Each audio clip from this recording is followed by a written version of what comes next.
vamos falar hoje, vamos trazer agora duas mulheres incríveis, que elas vão mergulhar em um painel com uma reflexão essencial para os tempos em que vivemos. Você realmente sabe o que está comendo? Essa é uma pergunta importante. Nós sabemos o que estamos colocando na mesa nas nossas casas? Da terra à mesa, muito se perde pelo caminho. E é sobre esse percurso que vamos falar. Vamos discutir como as práticas agrícolas, o transporte e a industrialização impactam a qualidade nutricional e a essência dos alimentos que chegam até nós. Para essa conversa, nós temos duas grandes convidadas. Elas estão ali no cantinho se preparando. Enquanto isso, eu já vou pegar as garrafinhas de água delas, aqui, personalizada, do nosso parceiro da Paco. Obrigado, Catarina. Quer tirar uma foto? Tá? Com as garrafinhas personalizadas. O Gustavão, este microfone. Ok. Ok, e os dois microfones vocês vão entregar agora. Ok, perfeito, Gustavão. Vamos ver se nossas convidadas já estão prontas.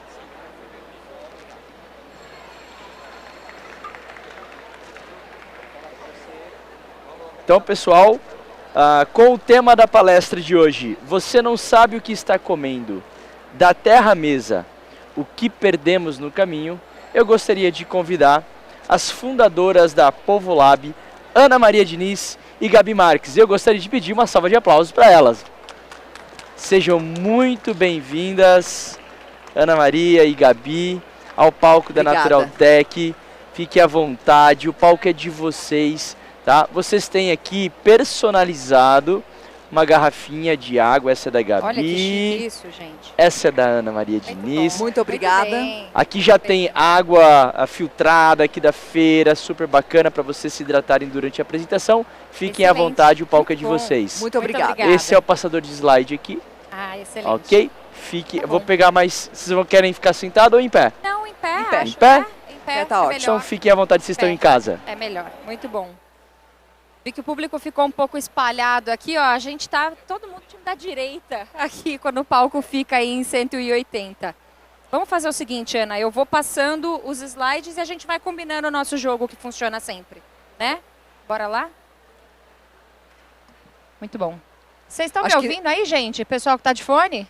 Tá ouvindo? Boa, muito bem. Difícil de disputar. Do lado esquerdo aqui, tá ouvindo também? Ah, muito bom, muito bom. Difícil Legal. de disputar a atenção com essa feira tão cheia de atrações. Total, né? Muito difícil de expulsar essa ascensão. Mas a gente está aqui, vai contar a nossa história. Espero que agregue para quem está aqui, que possa inspirar e trazer muitas boas ideias para vocês. Tá chegando? Muito bem. Bom, só confirmando de novo se o som tá chegando aí.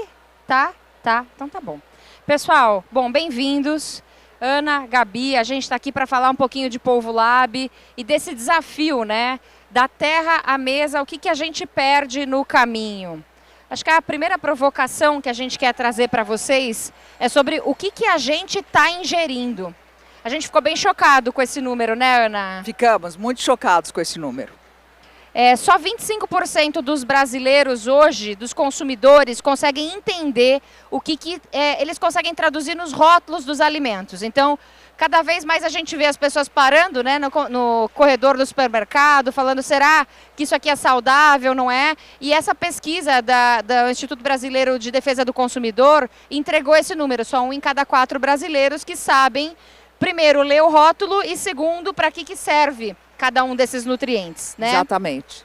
E aí a grande provocação que a gente queria trazer em cima do rótulo, né, e do conteúdo desses produtos, do conteúdo desses alimentos, é se a gente conhece, né? Vocês conhecem o que vocês estão consumindo? E aí tem até um caso legal que a Ana comentou comigo essa semana, a gente falou, vamos trazer para o palco, né? Sim. Gabi, eu vou só começar voltando atrás um pouquinho, porque a gente não se apresentou. Então, eu sou Ana Maria Diniz, eu trabalhei 17 anos no varejo, tenho uma história de amor com a área de supermercados, de produto, de embalagem, né? E agora estou aqui nessa aventura que chama Polvo Lab, que a gente vai contar um pouquinho para vocês. Mas dentro desse tema que pediram para nós falarmos aqui com vocês, eu trago esse exemplo pessoal meu, né? Então, outro dia, 3 meses atrás, eu fui na minha endocrinologista, fiz vários exames de sangue. E aí, por conta de alguns desequilíbrios que vêm com a idade, que são naturais, eu sou uma pessoa saudável, que faço esporte, como super regradamente, mas mesmo assim apareceram alguns desequilíbrios no meu exame de sangue. Por exemplo, o colesterol ruim um pouco alto, a glicemia um pouco alta, apesar de não comer quase nada de doce. E ela me receitou pequenas coisas, por exemplo, psyllium, por exemplo, vinagre de maçã, que eu não estou dizendo que é bom para todo mundo, mas para mim ela deu essas pequenas coisas e 3 meses depois, que foi agora, eu acabei de repetir os meus exames de sangue e o que aconteceu? Tudo melhorou muito e eu não fiz absolutamente nada de remédio, só fiz esses tratamentos com esses pequenos ingredientes naturais, né? E meus exames melhoraram muito. Então, a reflexão que eu queria trazer para vocês aqui um pouco é, se essas pequenas coisas que a gente ingere, e eu ingiro pequeníssimas quantidades desses ingredientes que ela sugeriu, fazem uma transformação enorme, comprovada no nosso exame de sangue. Imagina o que as coisas ruins também fazem com o nosso organismo. Podem fazer muitos danos. Então, é para trazer um pouco essa reflexão, o quão importante é a gente realmente refletir sobre o que a gente está comendo, ter essa curiosidade de buscar a informação de como está sendo produzido esse bem, de como está sendo transformado e como ele está chegando para nós, né, Gabi? Não, e se tem essa provocação da gente não conhecer a propriedade dos alimentos e a propriedade dos ingredientes, a Ana bem colocou, né? Algo que você não conhecia acabou te fazendo muito bem, o que a gente não sabe é que faz mal. Essa responsabilidade acaba ficando muito na mão dessa pessoa que está prescrevendo alguma coisa. Então, olha o poder que uma nutricionista tem na alteração da nossa dieta. Olha o poder que um médico tem. E também olha o poder que a gente acaba colocando na mão de uma grande marca, que vai fazer uma recomendação de um novo ingrediente. E hoje, né, Gabi, a gente é muito bombardeado por muitas informações e muitos estímulos. Aqui na feira mesmo, a gente vê muitos estímulos que são para todo mundo e que não necessariamente é aquilo que é bom para você. Graças a Deus, eu acho que a gente está evoluindo para uma etapa onde cada vez vai ficar mais fácil da gente, através de um simples exame, às vezes exame de sangue, uma gotinha, você consegue identificar o seu organismo e saber o que é bom para você. Então a gente está entrando na era do cada vez mais customizado. E essa era da customização também acaba trazendo o que faz de mal, né, para cada um dos organismos. Olha quanta gente, do dia para a noite, a gente ouviu falar, olha, eu sou intolerante à lactose, ou estou evitando produtos que tenham glúten, né, na composição. Exato. E nem sempre é para um diagnóstico sério. Isso também acaba sendo muito sobre o que a gente é influenciado pelo mercado. Então, da mesma forma que a gente é influenciado positivamente, a Ana citou a quantidade de estímulos visuais, olfativos, né? A gente sabe muito que hoje a embalagem define muito o que a gente está consumindo, o que a gente está comendo. E a gente também não nada contra isso. A gente sabe exatamente o que isso pode causar nesse poder de influência do consumidor. Mas volta-se para o rótulo, né? Será que a gente sabe o que a gente está consumindo, né? O rótulo não é feito para ser claro, né? Às vezes ele é feito só por uma exigência legal, técnica, mas não necessariamente para explicar para quem está consumindo aquilo que ele está consumindo. E aí um número que também deixou a gente em choque, né? Como a Ana falou, o psyllium, o vinagre branco, mas quantas pessoas que eu não conhecia que começaram a falar que estavam consumindo quinoa do dia para a noite. Isso uns 2, 3 anos atrás, mais ou menos, virou uma febre, né? Toda nutricionista recomendava quinoa, de repente a gente começou a ver isso aparecendo nos supermercados, que era uma coisa rara e depois gerou uma abundância de produto na prateleira. Mas esse número é muito chocante, né? Muito. E vocês sabiam que a quinoa não é brasileira? É. Muitas 90% vezes... é muita coisa, né? Muita coisa, né? E acho que quando a gente fala, a gente estava até discutindo, é um ponto curioso. As mesmas propriedades nutricionais que uma quinoa apresenta, por exemplo, por isso que uma nutricionista estava recomendando isso, a gente tem num produto super, super, super brasileiro, que é o feijão de corda, né? Imagina quantos outros ingredientes brasileiros de cadeia produtiva sustentável, produtos que causam impacto legal e positivo lá na ponta, não poderiam estar por trás dessas recomendações médicas e nutricionais, né? Exato. Isso é outra coisa, cada vez mais é uma responsabilidade maior para a gente como consumidor, né, de ir atrás daquilo que faz bem para o organismo e também se ele é um produto brasileiro ou não, quanto ele viajou para chegar até a nossa mesa. Cada vez mais a responsabilidade transferida para nós, né? Mas o bom é que a gente tem acesso à informação e é possível fazer essa curadoria. E o que a gente prega muito é esse questionamento mesmo. A gente quer cada vez mais consumidores curiosos, né? Gente interessada em saber de onde vem. Sabe, vocês sabem de onde vem o que você está consumindo. É até um exercício muito interessante aqui nessa feira, nesse evento, né, com tanta oferta, com tanta exposição, vocês se questionarem, poxa, esse produto que eu estou comendo aqui agora, que é gostoso, que entrega uma propriedade nutricional X, de onde que vem esse produto? Eu acho que é o principal questionamento que a gente gosta de fazer. Sim, né? E aí uma brincadeira não, uma atenção especial à palavra e ao nome da feira, Naturaltech, né? Aí a provocação, o que daqui realmente é natural?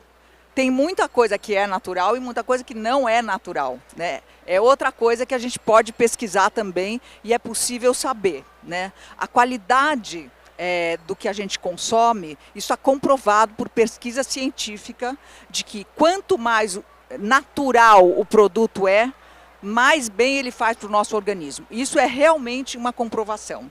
E a gente quer desmistificar um pouco esse natural, né? O natural tem essa conotação de normalmente o natural ser mais caro, mais inacessível, mais difícil de consumir. Não precisa ser assim, né, Gabi? Não precisa ser assim, é exatamente por isso que o Polvo Lab existe. Já vai contar exatamente como que é o modelo do nosso trabalho. Mas eu vou até puxar a sardinha, porque a gente sabe que tem um monte de parceiro da Tetra Pak aqui, mas é um ótimo exemplo. Uma das maneiras, inclusive, da gente desmistificar que o natural é caro, é entender quais são os processos produtivos, quais são os processos de industrialização que a gente consegue levar para esses ingredientes tão brasileiros, tão impactantes, às vezes tão exatamente naturais, que essa é a nossa provocação, sem precisar da adição de um monte de ingrediente. A gente fala sem nenhuma trava lá no Polvo Lab, de um monte de porcaria. Exato. Né? Não precisa de um monte de porcaria para ser gostoso. Dá para ser gostoso com ingrediente brasileiro. Dá para ser gostoso com ingrediente natural. Dá para ser gostoso com ingrediente palatável que a gente tem nos nossos biomas. Então, tudo também vai dessa provocação de qual é o processo produtivo que vai fazer com que esse produto, por exemplo, lá do Piauí, do Pará, do Maranhão, do Ceará, da Bahia, chegue à mesa de um consumidor, onde ele estiver, pronto para ser consumido também. Exatamente. Né? Bom, e aí tem uma provocação que acaba sendo ainda mais forte quando a gente fala de ingredientes naturais ou de capacidade de produção desses processos de industrialização, que é a gente também não trata essa parte de acesso à agricultura familiar ou de produtos do extrativismo com romantismo, né, Ana? Uhum. A gente sabe da dificuldade que tem hoje para esses produtos chegarem à prateleira e chegarem à mesa do consumidor. Né? É até uma das coisas que a gente fala, não adianta a gente falar consuma mais produtos brasileiros e produtos naturais, se numa feira como essa ou se na prateleira do supermercado, esses produtos não aparecem. A gente não consegue encontrá-los com tanta facilidade. Falta tudo, né, Ana, se a gente pensar. Exatamente, tem uma série de deficiências e o Polvo Lab chega para ajudar essas deficiências diminuírem, né? Tem deficiências de logística, tem deficiência de posicionamento de marketing, tem deficiência, enfim, de processo de como é realmente fabricado aquele produto. Conservação, tem uma série de deficiências que às vezes uma pequena ajuda faz com que aquele produto chegue na gôndola do supermercado ou enfim, na sua plataforma de consumo de uma forma muito mais fácil. Embalagem, informação, enfim, tudo isso que a gente falou que acaba realmente despertando o nosso interesse de consumo. E o que a gente observou muito? Quando o produto brasileiro está muito pronto para ir para o mercado, ele vira commodity. O Brasil é muito bom de commodity, muito bom de vender commodity. Produto sem valor agregado. Produto que está disponível no mundo inteiro sem valor agregado. E muitas vezes produtos com muita qualidade, que são vendidos sem a sua real valorização. A gente tem o exemplo do mel, né, Gabi, que foi o primeiro produto que a gente apoiou na cooperativa do Piauí. E esse produto estava sendo exportado, uma quantidade enorme de mel, exportado para os Estados Unidos, sem nenhum valor a mais por ele ser um mel orgânico certificado. Ele estava sendo exportado num valor lá embaixo, sendo só preço. Aí a gente chegou, começou a trabalhar com a cooperativa, foi um trabalho longo, já faz 4 anos que a gente está trabalhando com essa cooperativa. E a gente conseguiu mostrar para a cooperativa que tinham outras formas da gente fazer esse mesmo mel, nesse mesmo processo, de uma forma mais valorizada. E aí criamos a nossa primeira marca, que é o mel mesmo. A Gabi já vai falar sobre isso. E é esse processo que a Ana falou, que a gente usou o mel como exemplo. Não é que o produto não estava disponível, né? O produto estava lá, mas ele estava sendo exportado. Falta essa conexão e falta essa ponte. Então, o que a gente identificou daí como modelo do nosso negócio é exatamente fazer essas conexões da maneira mais correta, da maneira mais coerente. Então, o nosso modelo hoje é a gente conecta o trabalho desse produtor, nunca um produtor, né, Ana? Nunca um CPF, sempre estruturando o coletivo. Qual que é o maior número possível de pessoas que pode ser impactada por uma cadeia produtiva? Né? Exatamente. Então, identificando que a gente não quer beneficiar uma família, a gente quer sempre beneficiar um grupo de pessoas, a gente entendeu que a cooperativa ou associação, o modelo coletivo, era a melhor maneira da gente, inclusive, angariar e influenciar essas pessoas que estão produzindo a entrarem no modelo produtivo. É o nosso melhor parceiro, são as cooperativas, porque a cooperativa já tem no seu DNA essa questão de incentivar o nanoempreendedor. Ele é um coletivo de nanoempreendedores. Esse é o espírito da cooperativa. É uma empresa, todos os cooperados são donos daquela cooperativa, tá certo? E aí o nosso trabalho, então, ele é feito nesse desenvolvimento do produtor, aí no desenvolvimento da cooperativa, porque a gente também identificou que, na maioria das vezes, a cooperativa não se enxerga como um negócio. A cooperativa se enxerga como um órgão que está pronto para trabalhar a coletividade, mas nem sempre com todas as ferramentas que são necessárias para acesso ao mercado. Então, essa preparação da transição da cooperativa se enxergar como esse núcleo que agrega para a percepção, eu tenho que ficar pronta para atender o mercado, também é um passo que ele não é nada fácil e que a gente faz esse acompanhamento e que faz essa parte de instrução e desenvolvimento. Aí eu acho que a gente traz uma coisa diferente, porque como a gente conhece bastante de mercado, pelo meu histórico, pelo histórico da Gabi, pelas pessoas todas que trabalham com a gente conhece bastante as tendências de consumo, o comportamento do varejo e esse tipo de coisa. Então, para a gente é mais fácil de enxergar como esse excelente produto da cooperativa consegue chegar no mercado de uma forma mais estratégica, de uma forma onde ele realmente vai ser valorizado. E é essa ponte que a gente também faz.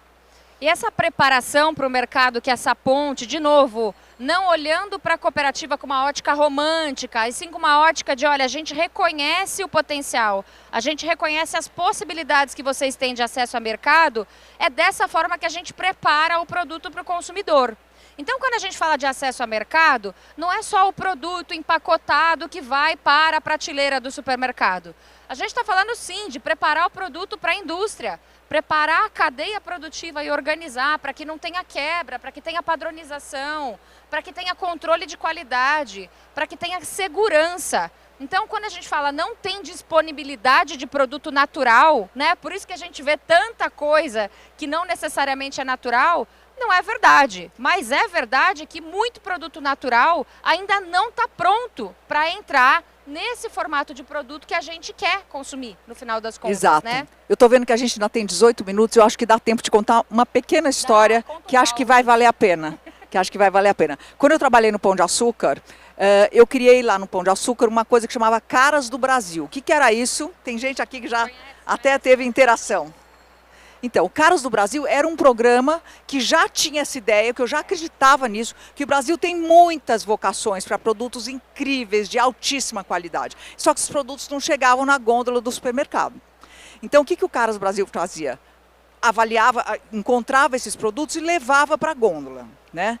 Então, isso daqui que a gente está fazendo agora, eu e a Gabi, o Polvo Lab, é uma nova versão do Caras do Brasil, porque a gente entendeu o que deu certo lá, o que não deu certo lá e o que precisava ser feito de uma outra forma, partindo da mesma ideia, essas vocações do Brasil e o desenvolvimento das pessoas na cadeia produtiva, né?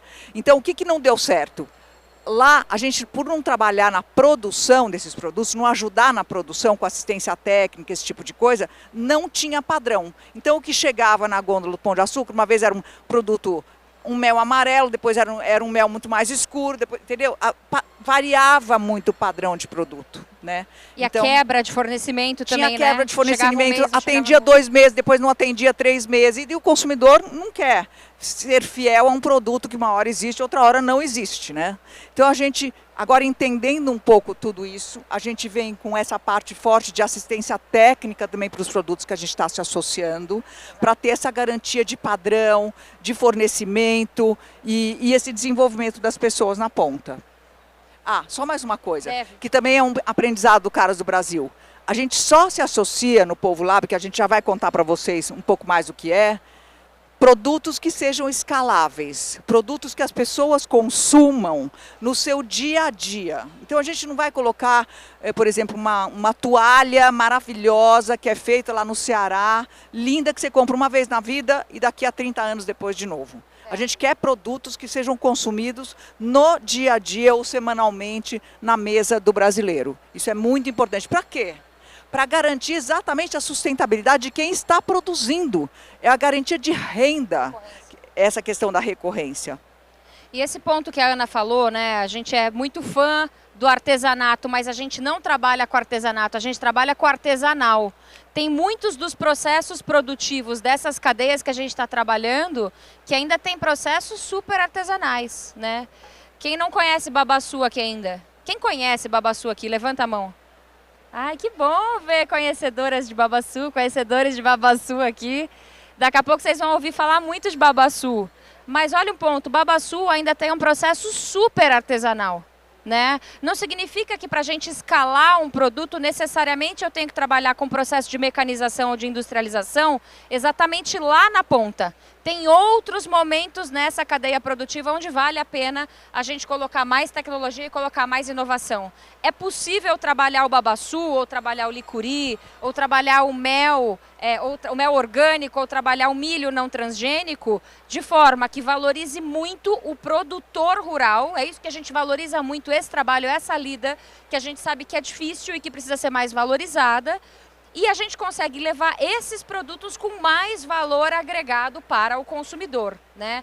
Quantas vezes que a gente não passa aqui, tem alguns estandes que tem um produto super artesanal, só que a gente sabe que daqui a 2, 3 meses, se a gente quiser, a gente não consegue encontrar de novo o mesmo produto, né? Não está em algum lugar ou algum canal de venda que a gente sabe que vai conseguir se conectar com ele com frequência.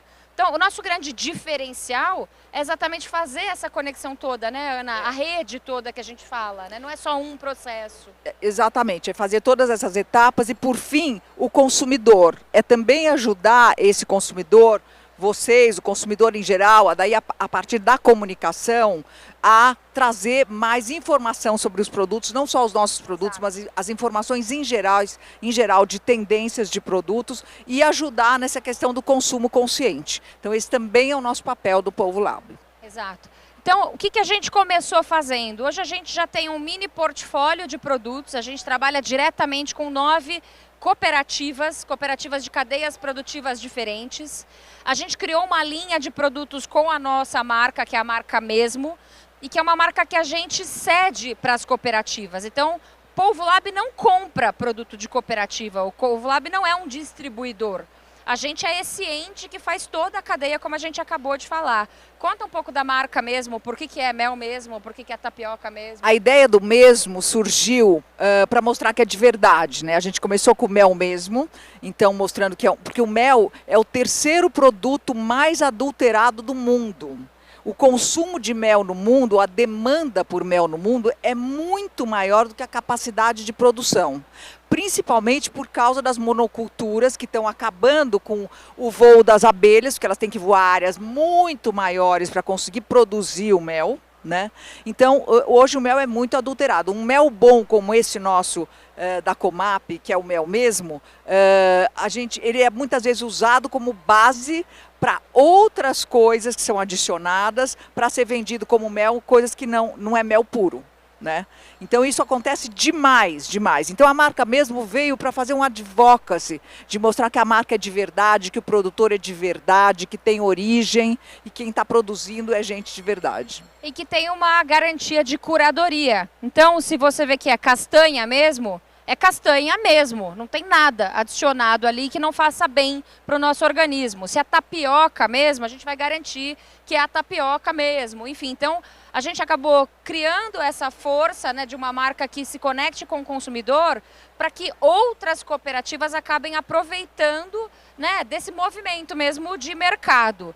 Mas a gente não faz só a marca mesmo, né? Aliás, quer complementar? Porque um interesse enorme que a gente tem é de fazer marca própria para as grandes marcas que estão aí. Exatamente, eu ia contar isso, que a gente não tem esse apego à nossa marca. A gente adora a nossa marca, a marca mesmo é o máximo, mas a gente não tem esse apego à marca e a gente está super abertos, nós estamos super abertos em fazer marcas para terceiros, fazer outras marcas que têm uma congruência de valores com o nosso Polvo Lab, desde que tenha essa congruência de valores, a gente está super aberto em fazer outras marcas, porque o que a gente quer de verdade é fazer essa economia girar, é gerar valor para todo mundo nessa cadeia. Então não importa muito a marca que for, né? A nossa é bárbara, mas tem outras tão legais quanto e a gente está super aberto. Já estamos fazendo algumas coisas, a gente está fazendo o mel, a marca própria do Saint-Marché, a gente está fazendo o mel que vai para todos os restaurantes Fasano e hotéis Fasano, com a marca própria do Fasano. Então estamos fazendo umas coisas bacanas e estamos super abertos a isso. Uma coisa legal que aconteceu mais recentemente, parceria com cafés, restaurantes que querem e que gostam dessa ideia de colocar o produto legal, o produto natural, o ingrediente que tem origem, que tem procedência. Vamos fazer com a marca do restaurante, vamos fazer com a marca do cliente. O que importa é a gente conseguir disseminar e, como a Ana bem falou, garantir essa recorrência de compra. Então é por isso também que a gente nunca trata o produto brasileiro como um produto exótico. Pô, se é do Brasil, ele tem que estar na boca de todo mundo. Então, quando a gente fala do babaçu, a gente nunca mais quer ouvir falar que o babaçu é exótico. A gente quer que cada vez mais outros brasileiros conheçam do babaçu. Então, é essa disponibilidade de produto que a gente acredita que tem que chegar em mais marcas, em mais mercados, em mais supermercados, mas principalmente em mais consumidores. Né? Exatamente. Acho que isso aqui que a gente escreveu exprime bem tudo isso que a gente falou até agora. A gente existe para disponibilizar os produtos do jeito que o consumidor quer, né? O natural pode ser acessível e pode ter padrão, isso é outra coisa muito bacana. E ele deve chegar à sua casa, à sua mesa, para ser consumido da forma mais natural possível. A gente sabe que não está pronta ainda essa disponibilidade toda, né? Então, o nosso sonho é que tivesse mais 2, 3 Polvo Labs, ou melhor ainda, né? Mais 10 novos parceiros, mais muitas marcas da indústria que conseguissem ver esse valor na disponibilidade do produto natural e do produto legal, né? Então, aliás, a gente já tem alguns parceiros aqui na feira, né? A gente tem a Tetra Pak, que está aqui representada, a gente tem a Tial, tem a Do Bem, que já são parceiros nossos, então a gente gosta muito de trabalhar parceria, a gente não quer inventar a roda, o que a gente gostaria é de ter cada vez mais convergência para essa nossa forma de pensar, que dá para todo mundo ganhar na cadeia e dá para ter um produto de valor, com qualidade, fazendo bem para o nosso organismo. É uma maneira diferente de fazer uma coisa que é muito óbvia, né? Essa acessibilidade do produto deveria estar na mesa do consumidor. Como ela não está, a gente precisa acelerar esse caminho e buscar, né, visões mais pragmáticas, inclusive, para que ele chegue, né? A gente quis trazer aqui algumas pessoas bem especiais das nossas cadeias produtivas, que são pessoas reais, não é imagem de banco de dados, não é inteligência artificial, né? Em época de disponibilidade de dados, o Seu Noel é muito real, né? Cadê o Saulo? Seu Noel, ó, essas fotos maravilhosas são do Saulo, que trabalha com a gente, do nosso time de impacto. Seu Noel é um produtor de cacau da região de Ibicaraí, no sul da Bahia. O trabalho que o Cacau Cabruca tem nesse país é incrível, né? Vocês já se perguntaram se o chocolatinho que vocês comeram hoje tem cacau brasileiro ou é um cacau commodity que voltou para Ilhéus depois de passar pela África? Que tem isso também, né? Com certeza. Aproveitar e falar uma coisa que me deu vontade de falar.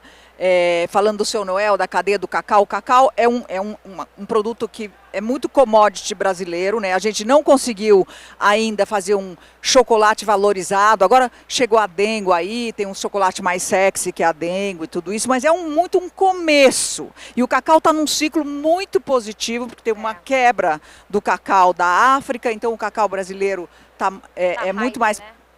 Enfim, tem uma possibilidade de crescimento e ganhar um espaço de mercado muito grande. Então, a gente estando próximo dessas cadeias, a gente começa a identificar oportunidades e potências e, ao mesmo tempo, algumas vulnerabilidades. E o nosso Saulo, que é o cara que mais viaja em campo, que está o tempo todo perto do produtor, identificou uma coisa muito interessante, que a gente está super animado para começar a trabalhar nisso. Na cadeia do cacau, todos os produtores são muito velhos, estão muito na idade de 50, 60 anos e não tem sucessores, porque a gente não conseguiu inspirar as próximas gerações, os mais jovens, de que aquilo é um produto legal para ele ter prosperidade. Então a gente vai começar a fazer um trabalho na cadeia do cacau de criação de sucessores, nessa formação dessa moçada para poder se entusiasmar de novo com um produto que é absolutamente brasileiro, genuíno, vocação nossa total, né, para que os produtores mais jovens se entusiasmem para dar continuidade aos seus trabalhos de família. Então essa parte social é uma coisa que também faz bater o nosso coração, nos anima muito, que é criar prosperidade, gente, para o Brasil e para as pessoas. É criar oportunidade, né? E colocar o jovem no campo é um caminho inverso, né? É um caminho que a gente sabe que a gente vai precisar seduzir o jovem de volta para o agro, de volta para a agricultura familiar, né? Toda vez que a gente fala de agricultura familiar, o pessoal fala, a agricultura familiar é o futuro. Mas só é futuro se eu tiver as novas gerações envolvidas nisso. Senão morre, senão acaba, né? Não, e tem um dado, né, que a gente acabou de até confirmar ontem com o nosso time aqui de dados, 70% do que a gente consome de alimento no Brasil vem de agricultura familiar. Se a gente conseguir realmente profissionalizar cada vez mais essa agricultura familiar, ele é muito fundamental para alimentar não só o Brasil, mas o mundo. Então, é um trabalho necessário. E essa necessidade daí vem para cada território que a gente atua. Então, lá na região do Seu Noel, um ponto que a gente precisa tratar e é onde a gente trabalha como Povo Lab, né, essa vulnerabilidade, é exatamente a sucessão familiar. Já no caso do Seu Felipe foi presidente da cooperativa Comap até o ano passado. Ele é um apicultor da região de Simplício Mendes. O que falta lá para o Seu Felipe, para a família dele, para tantas outras comunidades ali no sertão do Piauí é água. A água, gente, é básico, não dá para fazer nada sem água. Então, no caso do Seu Felipe, no caso da cultura do mel, o programa que a gente trabalha como Povo Lab, como nosso braço filantrópico, é exatamente essa vulnerabilidade, esse acesso à água. Então, lá a gente está trabalhando com os dessalinizadores. Né? É muito legal. Nesse caso, a água que falta nessa região do Piauí, onde está o mel, não é tanto água para produção. Também é água para produção, mas é mais grave ainda. É água para beber. Porque eles não têm água para beber, só chove 1 mês e meio por ano, tudo concentrado nesse 1 mês e meio, que é janeiro, fevereiro, depois para de chover, não chove nunca mais, só chove no ano que vem. E aí o que eles ficam dependendo? De poço, de cavar poço que vem com água salgada, né? Não tem água para beber, é uma loucura, daí fica dependendo de caminhões-pipa, que vem da prefeitura de vez em quando, uma semana sim, uma semana não. Então a gente, enfim, depois de muito pensar, a gente tem uma área de pesquisa, né, Gabi? A gente conseguiu chegar num modelo que é um pequeno dessalinizador que a gente instalou na comunidade. Então, eles conseguem extrair a água desse poço, tirar o sal suficiente para que eles tenham água para beber, né? E aí sai uma água mais concentrada de sal ainda. E o que eles fazem com essa água mais concentrada de sal?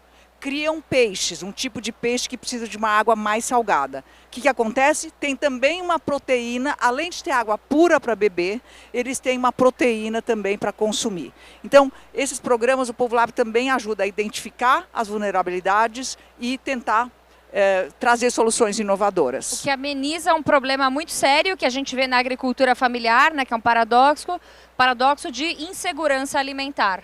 Então a gente fala de quem, né, tem acesso a produtos tão naturais, mas que não tem uma variedade ou uma diversidade de produtos. Então realmente colocar peixe numa região como o sertão do Piauí é coisa de maluco, mas isso a gente não conta, né, os bastidores. Mas do seu Noel e do seu Felipe, a gente está falando aqui de duas mulheres extremamente poderosas que vêm de cadeias produtivas, em que a Maria Rita, por exemplo, é uma quebradeira de coco babaçu.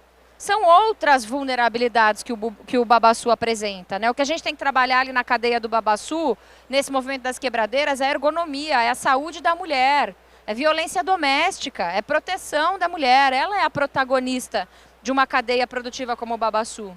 E a Dona Rosa, que é a produtora de leite de cabra, né? Lá da região de Uauá, sertão da Bahia também. Leite de cabra, que é uma coisa maravilhosa, né, Ana? A gente ama o projeto de leite de cabra, a gente ainda vai tirar um produtaço do mercado. Mas são essas pessoas que precisam ser valorizadas, né? No fundo é sobre pessoas que fazem parte. E é isso que a gente quer que vocês se questionem, né? Quando eu estou comprando um produto no supermercado, quando eu estou consumindo, quando eu coloco isso para dentro da minha casa, quando eu ofereço isso para os meus filhos, para a minha família, de onde vem esse ingrediente, né? Quem está sendo remunerado ou quem está sendo penalizado para esse ingrediente chegar, né, na minha mesa? E aí a gente coloca muito bem que é isso. Qual é a distância do seu Noel, do Felipe, da Maria Rosa? Qual que é a distância deles para o nosso mercado de hoje, né? Será que a gente está conseguindo fazer isso chegar no consumidor? Sim. No fundo, gente, a gente está falando de crenças, a gente acredita muito no Brasil nessas vocações, a gente usa a nossa capacidade de curadoria, né? Ah, volta naquele, eu ia falar, volta naquele. Voltou? A gente acredita muito na nossa capacidade de curadoria, porque nessa curadoria a gente faz um cruzamento de produtos que podem ter muita qualidade, serem melhor desenvolvidos, com quantas pessoas naquela cadeia produtiva estão sendo impactadas por aquela produção. Então, com esse cruzamento, a gente escolhe os nossos produtos e aí passa a atuar naquela cadeia. Então, a gente está falando de pessoas na ponta da produção e depois de pessoas na ponta do consumo. São pessoas que nos motivam e fazem a gente estar aqui, da nossa vida por isso, todos os dias. E o Povo Lab é um projeto que a gente está muito apaixonadas, virou projeto de vida meu e da Gabi, né? E é muito bacana, e quanto mais pessoas a gente tiver acreditando nessa ideia, tem espaço para somar com a gente, tá? É isso aí. Então, podem nos procurar depois. E no fundo é isso, a gente quer valorizar, a gente quer trazer a agricultura familiar para a mesa, quer trazer a agricultura familiar para vocês, para o mercado, para a Naturaltech cada vez mais, né, para o mundo, não só para o Brasil. Essa é a grande missão do Polvo, já que a agricultura familiar é tão protagonista e que tem esse número, né, tão importante, né, de 70% da produção, agricultura familiar. Então vamos valorizar a agricultura familiar. Né? Gente, muito obrigada pela atenção. Foi um prazer falar para vocês, contar as nossas ideias, a nossa jornada. Espero que possamos estar juntos aí no futuro. Obrigada. Aproveitem para acompanhar a gente no Instagram, nas redes sociais. Aí, sabe o que a gente trouxe de provocação para vocês aqui também? O Lúcio me lembrou. Quem aqui já ouviu falar em licuri? Boa, então vocês vão provar o licuri do Povo Lab hoje. Um projeto maravilhoso de Capim Grosso. Todos que a eles gente que estão com o casaquinho azul são do nosso time, vocês podem procurá-los, vocês vão ganhar o licuri. Vocês passam a pegar o licuri com o pessoal. Obrigada, gente. Obrigada.